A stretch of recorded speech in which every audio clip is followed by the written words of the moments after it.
Bienvenue dans cette vidéo sur le théorème de Pythagore. Commençons d'abord par un petit rappel sur les triangles rectangles.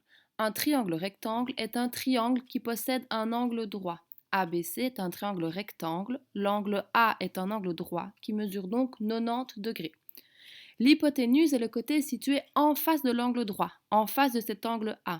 C'est le côté CB et on nous précise que c'est aussi le côté le plus long dans le triangle. Les angles aigus sont complémentaires. Donc dans ce triangle-ci, C et B sont les angles aigus, ils sont complémentaires, ça veut dire que la somme de leurs amplitudes vaut 90 degrés.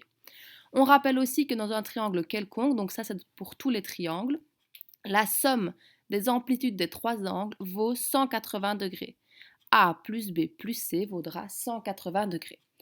Pour le théorème de Pythagore particulièrement, on sait qu'il s'applique dans un triangle rectangle. Ici, on a bien un triangle rectangle en A, ce qui signifie que A est l'angle droit, l'angle de 90 degrés. Il y a deux façons d'exprimer ce théorème. Soit vous avez un triangle en particulier, comme ici, le triangle ABC, et dans ce cas, on pourra dire, si ABC est un triangle rectangle, ce qui est le cas ici, alors AC au carré plus AB au carré, AC au carré plus AB au carré sera égal à BC au carré.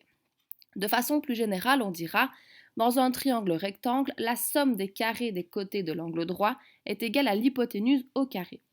On va expliquer cette phrase avec la formule ici au-dessus. La somme des carrés des côtés de l'angle droit. Ici, les côtés de l'angle droit, ce sont AC et AB.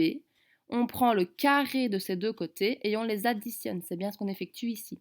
Est égal à l'hypoténuse au carré. L'hypoténuse de ce triangle est le côté BC. On a bien pris le côté BC au carré. Donc la phrase générale correspond bien à la formule particulière dans notre triangle. Voilà. Maintenant que tu connais le théorème de Pythagore, on se retrouve dans la vidéo suivante pour parler de la réciproque du théorème de Pythagore. À tout à l'heure.